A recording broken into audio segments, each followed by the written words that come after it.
Let's talk about a feeling a lot of piano players know all too well. You've learned the chords, right? But when you play them, it just doesn't sound like a real song. It can sound kind of robotic, even a little clunky, not like the music you actually want to play. Well, the missing piece isn't what chords you play, it's all about how you play them. It all starts with rhythm. That's what gives your chords a pulse, a sense of life.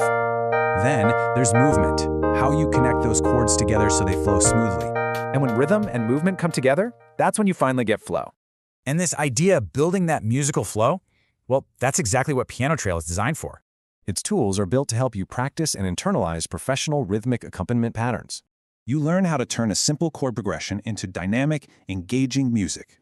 You get to practice what actually matters: coordination, timing, and making smooth transitions. Here's a great way to think about it. Chords tell you what to play, patterns show you how. The real goal is freedom. Once you learn a pattern, you can use it on tons of different songs. See, this isn't about memorizing songs. It's about building real musical control. So you can finally go from just playing chords To making what feels like real music. If this sounds like what you've been looking for, you can explore more at pianotrail.com.